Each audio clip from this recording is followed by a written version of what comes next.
चलो, तो कल देखो, एक तो हम लोग एक काम करते, सिलेबस लिख रहे थे, याद होगा, फास्ट उसमें हम लोग उसको फिनिश कर देते ताकि आज हम लोग किसी भी तरीके से टॉपिक को आगे फाइनली बढ़ा सके, है ना। अच्छा, आज कुछ मटेरियल भी बता दिया जाएगा आपको बेटा, कि जैसे क्या पढ़ना है। कल 2-3 बच्चों के क्वेश्चन थे नीचे की, कुछ मटेरियल पता चल जाए, है ना, ताकि उसमें ये रहेगा कि आपको क्या पढ़ना है। हालांकि जैसे आपको बहुत सारा मटेरियल यहाँ पर बताया भी होगा टीचर, मतलब जैसे आपने अभी जो टॉपिक पढ़ा है यहाँ पर, कौन सा टॉपिक आपने पढ़ा है बेटा अभी? नहीं नहीं नहीं, 1 मंथ से आप लोग आ रहे हो ना,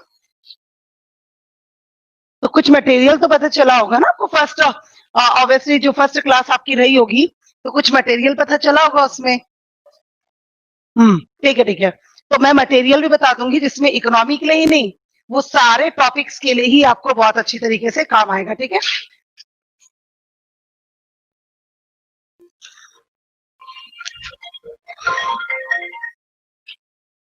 ठीक है, चलिए तो एक बार सिलेबस पूरा कंप्लीट कर लेते हैं।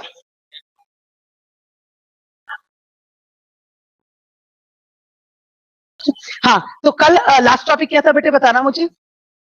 नहीं, सिलेबस में ही बोल रही हूँ। हम्म, लोक वित्त है ना। हाँ, लोक वित्त, ठीक है, उसी के आगे लिखिएगा। खाद्य प्रबंधन वगैरह उसी में हो गया था, कृषि में ही, है ना, उसी में ही हो गया था, ठीक है, उसी के आगे लिखिएगा। अगला, हम्म, अवसंरचनात्मक विकास। अवसंरचनात्मक विकास, नहीं बेटे, अगली यूनिट है बेटा। अवसंरचनात्मक विकास, इंफ्रास्ट्रक्चरल डेवलपमेंट।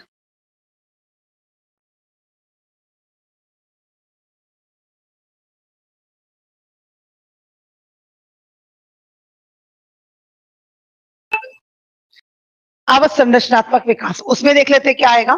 उसमें आएगा एनर्जी, ऊर्जा, ऊर्जा, बंदरगाह, बंदरगाह मतलब पोर्ट्स भी लिख सकते हो आप लोग, पोर्ट्स, रोड्स, सड़क, रोड्स, सड़क, एयरपोर्ट्स, एयरपोर्ट्स, हवाई अड्डे, तथा रेलवे, तथा रेलवे। जैसे इसमें क्वेश्चन में बता देती हूँ बेटा, एक इसमें देखिएगा क्वेश्चन का तरीका किस तरीके का होगा। इसमें जो क्वेश्चन होगा वो बहुत सिंपल तरीके से आएंगे। इसमें जो क्वेश्चन आएंगे वो इस तरीके से आएंगे, जैसे कि एक आपने सुना होगा, जिससे यूपीएससी का बड़ा फेमस क्वेश्चन है कि हमारे देश में सबसे ज्यादा जो सघन यातायात है वो कौन सा होता है, सघन। तो जैसे कई बार वो ऑप्शन दे देता है कि रेल होता है, आपने देखा होगा क्वेश्चन 2 बार आ चुका है, 15 से लेकर 19 के बीच में यही अकेला क्वेश्चन 2 बार आ चुका है। नथिंग, उसमें कुछ भी नहीं था। या देश को सबसे ज्यादा माल भाड़ा देने वाला, देश को सबसे ज्यादा कमाई देने वाला, इनमें से कौन सा साधन है। लेकिन फिर भी मैं अपनी ओर से आपको इसमें करवा दूंगी कि जैसे कितना किलोमीटर है ना, नया कौन सा हवाई अड्डा बना है, नया कौन सा बंदर। हालांकि क्वेश्चन इस तरीके से नहीं आएगा, बहुत ही सिंपल होगा। तो इस तरीके से जो क्वेश्चन आते हैं वो इसमें यूपीएससी में आएंगे, ठीक है। चलिए, उसी के बाद है जो लास्ट टॉपिक है, आई थिंक इसमें कर को लेकर हमने लिख लिया था बेटा, ठीक है। उसी में है ना लास्ट टॉपिक की सम अदर टॉपिक्स, मतलब कुछ अन्य विषय, कुछ अन्य विषय, कुछ अन्य विषय,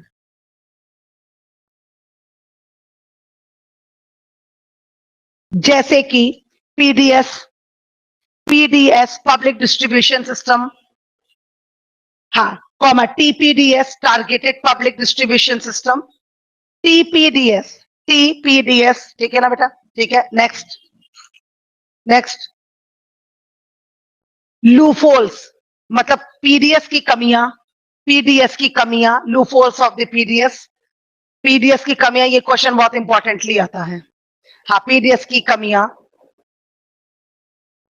हाँ, पीडीएस पब्लिक डिस्ट्रीब्यूशन सिस्टम की कमियां, लूफोल्स, तथा तथा बफर स्टॉक एवं खाद्य सुरक्षा से संबंधित मुद्दे, तथा बफर स्टॉक एवं खाद्य सुरक्षा से संबंधित मुद्दे।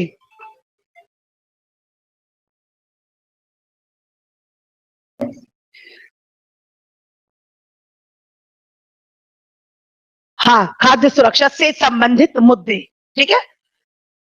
हाँ, जैसे मिड डे मील इत्यादि में वही आ जाएगा सारा। वैसा तो बेटा बहुत कुछ आएगा, मिड डे मील भी आएगा, बहुत सारी ऐसी चीजों के ऊपर हम लोग यहाँ पर बात कर लेंगे, ठीक है। चलिए, अब देखिएगा ये हो गया सिलेबस आप लोग का पूरा यहाँ पर। अब कुछ फास्टली एक मटेरियल मैं आपको बता देती हूँ, कौन कौन सा मटेरियल आपको यहाँ पर पढ़ना है। ये बोर्ड कैसा हो गया नवीन जी? हाँ, ये पूरा खराब हो गया। हम्म।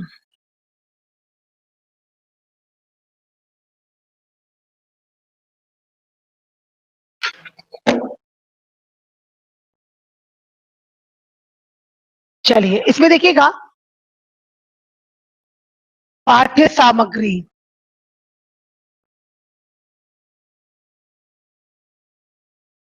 एक तो जो आपको मैगजीन यहाँ पर लेनी है वो है योजना। जो दूसरी मैगजीन आपको लेनी है वो है कुरुक्षेत्र। तीसरी मैगजीन जो आपको लेनी है, कोई भी मासिक पत्रिका, मंथली मैगजीन कोई भी, भारत या इंडिया करके एक बहुत मोटी सी बुक आती है, वो आपको लेनी है। द जिस्ट करके एक मैगजीन आती, द जिस्ट, मैं आपको बताऊंगी ये क्या है। एक तो ये लेनी अगर मिल जाए मार्केट में तो।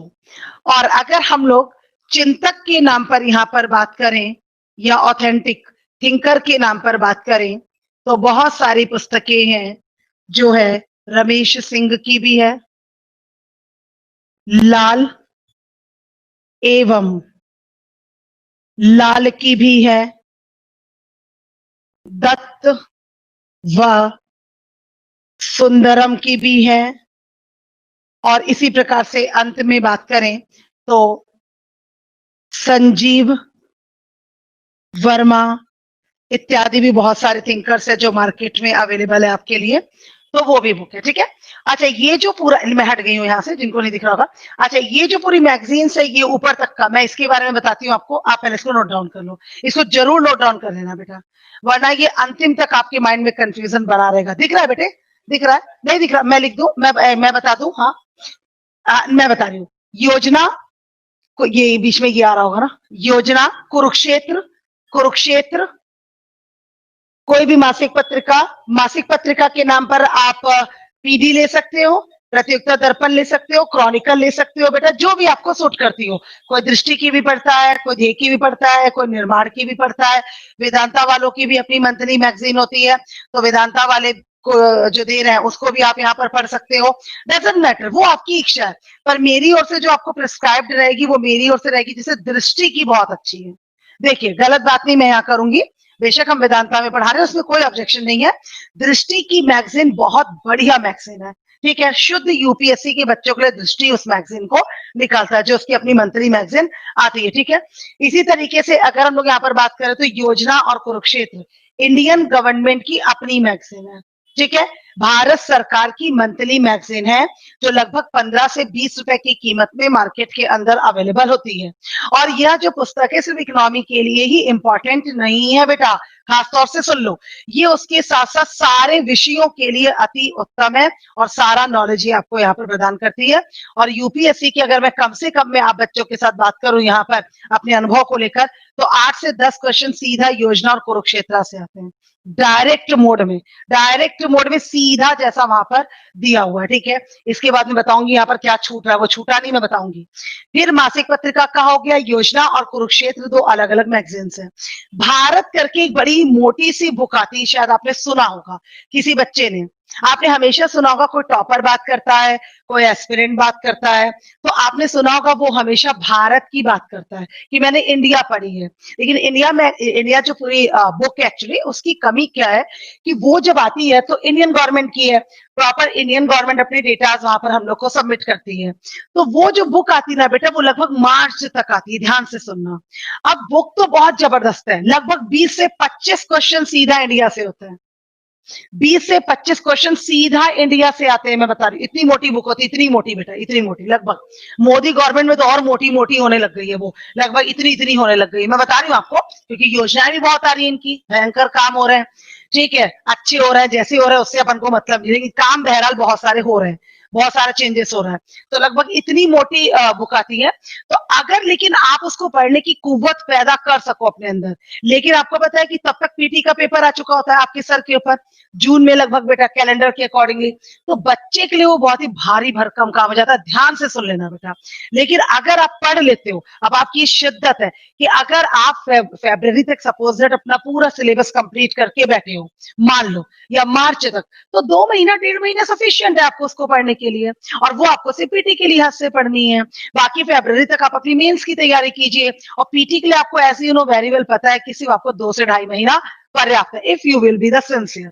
अगर आप सिंसियर रहे होगे तो, ठीक है। अगर आप सिंसियर नहीं हो, मजाक मस्ती में आकर बैठ गए हो कि सारे यूपीएससी कर रहे हैं तो हम भी आकर कर ले, तो कुछ होने वाला नहीं है बेटा, ठीक है। तो ये बात बहुत खरी खरी टीचर्स को क्लासेस में बोल देनी चाहिए, ठीक है। तो ये समझ लो भारत, ठीक है, ये बहुत अच्छी, मतलब ये जरूरी है। वैसे देखा जाए तो 15 से 20 क्वेश्चन, 10 क्वेश्चन यहाँ से, 30 से 35 क्वेश्चन इस लिहाज से आपके कवर हो चुके होते हैं, और बच्चों को पता ही नहीं है कि टेक्निक उनके हाथों में है। हर टीचर्स बताते हैं, अभी शायद तक किसी ने नहीं बताया होगा मुझे लग रहा है, पर मैंने बताया, मेरी हैबिट है, मैं बताती हूँ बच्चों को, ठीक है ना। सिलेबस तो हम करेंगे ही करेंगे पूरा यहाँ, ठीक है, लेकिन ये बातें भी तो पता चलनी बच्चों को जरूरी कि मटेरियल पढ़ना क्या है यार, वही नहीं पता है तो घर जाके करे क्या, क्लास लेकर आके बैठे हैं फालतू वेले घर के अंदर, पता ही नहीं हमको करना क्या है। अब कम से कम एक जज्बा तो है कि अच्छा मुझे ये पढ़ना है, ठीक है ना बेटा। चाहो तो लास्ट ईयर की ले लो, नॉलेज के लिए काफी सारी तो चीजें वहां से भी मिल जाएंगी ना, ये भी समझदारी है आपकी, ठीक है ना। फिर उसके बाद डाइजेस्ट, आप समझो। अब देखो एक बात हम लोग को अच्छी तरह पता है, देखो माइंड मत करना, आज जिस बात पे हम लोग 5 मिनट बात कर रहे हैं, हिंदी मीडियम का सिलेक्शन नहीं होता है ना, होता ही नहीं है। मुझे लगता है तुम बच्चे, मतलब जो इतने अच्छे यहाँ बच्चे बैठे हो इंटेलिजेंट, कितने बच्चे बेचारे ये सोचते होंगे पता नहीं यार हम लोग का सिलेक्शन होगा भी कि नहीं होगा। इतना कुछ ये टीचर्स पढ़ाते हैं, कितना कुछ बोलते हैं क्लास में, पता नहीं होगा भी कि नहीं होगा। मैं बता रही हूँ ना आपको, हर टीचर बड़ी बड़ी बातें करता है, तो फिर होता क्यों नहीं है हिंदी मीडियम का सिलेक्शन। बेटा हिंदी मीडियम का सिलेक्शन होने का ना होने का कारण कुछ और है, स्टडी नहीं है। मैं बता रही हूँ आपको, ये नहीं है कि आपके खिलाफ कोई साजिश रची जा रही है सरकार या कमीशन के द्वारा। ऑनलाइन में भी बच्चे अच्छी तरह सुनते चले इस बात को बेटा, कि ये बिल्कुल ना सोचे आपकी हिंदी मीडियम का सिलेक्शन होने वाला नहीं है। हिंदी मीडियम का भी सिलेक्शन होगा बेटा, और बिल्कुल उसी तरीके से होगा। ये बातें हम लोगों ने लास्ट डिस्कस नहीं की थी बेटा तुम लोग के साथ, जितने भी ऑनलाइन बच्चे यहाँ पढ़ रहे हैं, नहीं की थी। बट नाउ इस बार मैंने बोला ना, कुछ नया है ना, नया जोश है, सब कुछ नया है। तो आप प्लीज अच्छे से सुनिए। क्या कारण है बेटा, जो भी गलती आप लोगों से होती है वो मुख्य परीक्षा के अंदर होती है, वो पीटी में नहीं होती है। तो पीटी तक तो आप पूरी शिद्दत के साथ आओ बेटा, लेट्स सी, फिर आगे देखेंगे मेंस का क्या होना है। पीटी तक आप पूरी शिद्दत से आओ, आप लोग बिल्कुल सेम चलने वाले हो, सेम मटेरियल है बेटा। इंग्लिश मीडियम भी सेम पढ़ने वाला, आपको पता है, आप घबराओ मत। एक आध दिन बैठ जाना इंग्लिश मीडियम की क्लास में, वहां भी यही बताएगा टीचर, कहिए कि इतना भी ना बताए। एक फर्क है जो मुझे लगता है यहाँ पर सबसे बड़ा दिखता है हमारे और उनके बीच में, देखिए क्या है वो जो यहाँ पर मुझे लगता है फर्क दिखता है, वो दिखता है एनसीईआरटी का। मुझे ऐसा लगता है, क्योंकि इंग्लिश मीडियम का बच्चा बचपन से सीबीएसई पढ़ के आता है।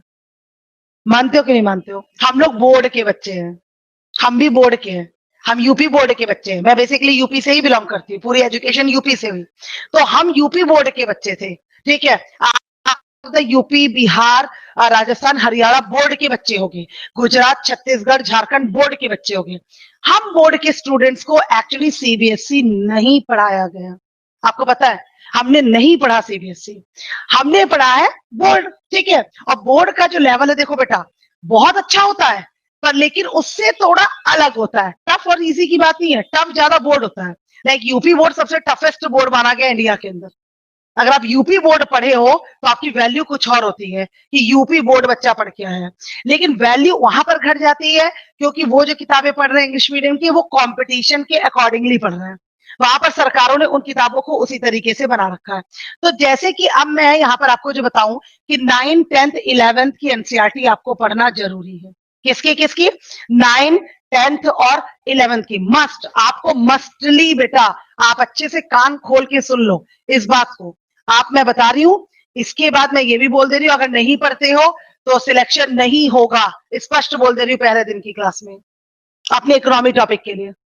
9, 10th, 11th की एनसीईआरटी, और आपको मैं झूठ नहीं कह रही हूं, आपका 50% पेपर कवर हो जाएगा 9, 10th, 11th, आप माने अथवा ना माने। और मैं क्वेश्चन शो कर सकती हूँ 9th क्लास की बुक से, सीधा डायरेक्ट पूछा गया। डायरेक्ट मींस में जो 9th क्लास का बच्चा कर रहा है क्वेश्चन, वो डायरेक्ट वैसा ही वर्डिंग दिया हुआ, कॉमा भी यूपीएससी ने चेंज नहीं किया। और ऐसा इकोनॉमी के साथ नहीं हुआ है, ऐसा पॉलिटी के साथ हुआ है, साइंस के साथ हुआ है। इस बार के यूपीएससी में डायरेक्ट 9th क्लास की साइंस से 3 क्वेश्चन है। अब आप बोलोगे मुझे कैसे नॉलेज है इतना, एक तो पढ़ा हुआ है। Actually my daughter she is 9th class, वो 9th क्लास के अंदर मेरी खुद की बेटी, बड़ी बेटी। आई हैव 2 डॉटर्स, मेरी खुद की 2 बेटियां हैं, एक 6th क्लास में और एक 9th क्लास में पढ़ रही है। तो वो सीबीएसई पढ़ रही है, इंग्लिश मीडियम। तो जब मैंने देखा पूरा पेपर और मैंने उसको दिखाया पीटी का पेपर, तो कहती ये तो मेरे इसमें पेपर है, ये तो मम्मी क्वेश्चन इसमें दिया हुआ है पूरा का पूरा, और इसी फॉर्मेट में सोसाइटी के क्वेश्चन, विमेन को लेकर, जात पात को लेकर, जाति प्रथा को। अरे यार मैंने कहा शिट माय गॉड, ये तो कंप्लीटली छाप दिया, छपा हुआ है बेटा, छपा हुआ है। आप बोलोगे मैं ला कर दिखा दूंगी, अब आप सोच लो। सच्ची उस दिन मतलब मुझे इस बार प्रॉपर पता चला, हम एनसीईआरटी पढ़ाते थे, पढ़कर भी आए यूपीएससी की, कि मतलब क्या हम लोग के साथ डिफ्रेंसिएशन हो रहा है हिंदी मीडियम वालों के साथ। ठीक है बेटा, तो आप आराम से पढ़िए। तो 9, 10th और 11th की एनसीईआरटी आपको पढ़नी है, आप ये समझ लो। ठीक है, हालांकि जितना मैं पढ़ाऊंगी वहां से कवर जाएगा। नहीं है बेटा, है है बेटा। हाँ हाँ हाँ। एक सेकंड बेटा, मैं पानी पी के आ रही ना बाहर से, है ना। तो 9th क्लास की बुक में क्या बोल रहे थे, कुछ भी नहीं है, पढ़ना पड़ेगा। लाइट जो भी दिया उसमें, हाँ, रीड आउट करा रखा ना, कुछ नहीं ना, पढ़ लो, मन की शांति के लिए पढ़ लो।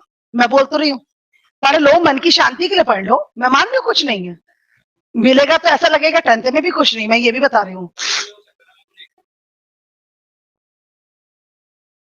एक्चुअली बेटा, ठीक है। तो 9th, अच्छा, उसमें कुछ नहीं पढ़ना तो कम से कम जो पीछे क्वेश्चन दिए होते ना बच्चों को करने के लिए, उस एक्सरसाइज को लगा लेना, बस मेरे कहने में कर तो लेना। ठीक है ना बेटा, इतना तो मानोगे ना अपने टीचर की बात। कुछ मत करना बेटा, पढ़ लेना, मैं बार बार बोल रही हूँ, बस मन की शांति की हम पढ़कर आए हैं। अब जब रजिस्टर की बात करते हैं, इसमें ये क्या है देखो। तो इसी से बात मैंने शुरू की थी इंग्लिश मीडियम की। तो जैसे कई बार हमको बोला जाता है कि हमको पढ़ना बहुत जरूरी है, इकोनॉमिक टाइम्स हो गया, द हिंदू हो गया, है ना, इंग्लिश न्यूज़पेपर पढ़ना बहुत जरूरी है। पर अच्छा, अपन लोग अब पढ़े तो कैसे पढ़े हिंदी मीडियम के लोग, इसलिए नहीं कि इंग्लिश नहीं आती, बहुत टाइम टेकिंग है हम लोग के लिए, वो बहुत टाइम टेकिंग है इंग्लिश में न्यूज़पेपर पढ़ना। उसका तरीका है द जिस्ट। द जिस्ट में हिंदी मीडियम के बच्चों के लिए उसमें क्या किया जाता है कि वही जो आर्टिकल्स द हिंदू में, इकोनॉमिक टाइम्स में या अदर अदर इंग्लिश न्यूज़पेपर्स में होते हैं, वहां पर क्या करते हैं, उनके लिए उनको आर्टिकल्स को बहुत ही शॉर्ट फॉर्म में दे देते हैं उसी के अंदर। तो आपके लिए वो पढ़ना इजी हो जाता है बजाय इतने सारे इंग्लिश न्यूज़पेपर्स को पढ़ के। लेकिन पेपर का अंतर कुछ भी नहीं है, मस्ट बी से टू यू, पेपर का कोई अंतर नहीं बेटा। इंग्लिश पढ़ो और चाहे हिंदी पढ़ो, ठीक है, कोई अंतर नहीं पेपर का, मान लो मेरी बात, कोई अंतर नहीं है। पीजेंट मूवमेंट चल रहा है, किसान आंदोलन, वो हिंदी में भी आ रहा है, इंग्लिश में भी आ रहा है। कोरोना चल रहा है, वो इंग्लिश में बता रहे हैं, हिंदी में बता रहे हैं। डेथ्स कितने हो रहे हैं, वो वहां भी बता रहे हैं, वहां भी। टीकाकरण के ऊपर बात चल रही है, वो वहां भी हो रही है और वहां भी हो रही है। चेंजेस क्या हो जाते हैं, डिफ्रेंसिएशन कहां पर हो जाता है, आर्टिकल्स को लेकर। द हिंदू का आर्टिकल आज की डेट का कुछ होगा, आज ग्लोबलाइजेशन होगा, हमारा आर्टिकल कुछ और होगा, है ना। तो हमको लगेगा कि कोई बात नहीं, आप 10 दिन मत देखो, वो आर्टिकल घूम फिर कर पेपर में आते रहेंगे। हाँ, वही वही, कुछ नहीं अंतर, कुछ अंतर नहीं है, ठीक है। तो वो मैं आपको जैसे परेशान नहीं करूंगी, हरास नहीं करूंगी अपने बच्चों को, जो तुम लोग यहाँ बैठे हो कि बेटा द हिंदू नहीं पढ़ा तो तुम्हारा सिलेक्शन ही नहीं है। टीचर्स क्लास में ऐसा बोलकर चले जाते हैं हिंदी मीडियम के बच्चों को। तो हम, सीधी सी बात है, हम गधे नहीं हैं, हम उतना ही दिमाग रखते हैं बेटा, हम भी उतने ही पावरफुल है, हम हिंदी मीडियम के लोग, हमारे अंदर उतना ही जज्बा है। और हम यूपी बिहार वाले किसी से कम नहीं है, मतलब यहाँ मैं स्टेट नहीं बांट रही हूँ, जनरली यही बोला जाता है कि यूपी बिहार का बच्चा है तो कुछ कर ही नहीं पाएगा, हरियाणा का बच्चा है ये कुछ नहीं कर पाएगा, है ना। ऐसा कुछ नहीं बेटा, हम सब कर लेंगे। हरियाणा का बच्चा भी करेगा, यूपी बिहार का भी, सिर्फ केरला और कोई साउथ का बच्चा तो बुरा मत मानना, सिर्फ साउथ इंडिया का बच्चा कुछ करने लायक नहीं है, ऐसा नहीं है बेटा। जोश वही है, किसी टीचर ने इतना जोश दिलाया ही नहीं आज तक, सीधी सी बात है, किसी टीचर ने इतना पोटेंशियल हमें कभी दिया ही नहीं, पावर दिया ही नहीं। सबने यही कहते तुम गधे हो, तुमसे कुछ होगा नहीं। माँ बाप ने भी गधा बोला, टीचर ने भी गधा बोला, नालायक बोला। दादा दादी के लिए तो हम सबसे बड़े नालायक है दुनिया के। माँ के लिए हम सबसे बड़े आलसी, कामचोर, निकम्मे, निठल्लू टाइप के लोग हैं। सच्ची बता रहे हैं। बहू है तो ससुराल वालों के लिए सबसे बड़ी निकम्मी है हम लोग। दुनिया की सबसे बड़ी निकम्मी हम ही लोग हैं। ठीक है, तो ये कोई दिक्कत नहीं है। पर जैसे ही आप इस क्लास के अंदर आते हो तो हम टीचर्स आपको आपकी वैल्यू बताते हैं, है ना, कि आप आज बच्चे क्या कर सकते हो बेटा। ठीक है, तो जोश जगाओ, अपना जज्बा जगाओ और जुनून जगाओ। ठीक है, तो ये हो गई डाइजेस्ट, इसको मिल जाए तो ठीक है, दिल्ली में मिल जाएगी। ठीक है, and finally last but not the least, thinker. तुम बच्चे ऑलवेज परेशान, थिंकर कौन सा पढ़े मैडम, थिंकर कौन सा पढ़े। इकोनॉमी के लिए जो थिंकर आपको पढ़ना है वो कौन सा पढ़ना है, देखिए यहाँ पर बहुत सारे थिंकर्स है। ठीक है, रमेश सिंह भी दिया हुआ है, लालन लाल भी मैंने बताया, दत्तन सुंदरम भी है, एंड ऑल्सो संजीव वर्मा भी है।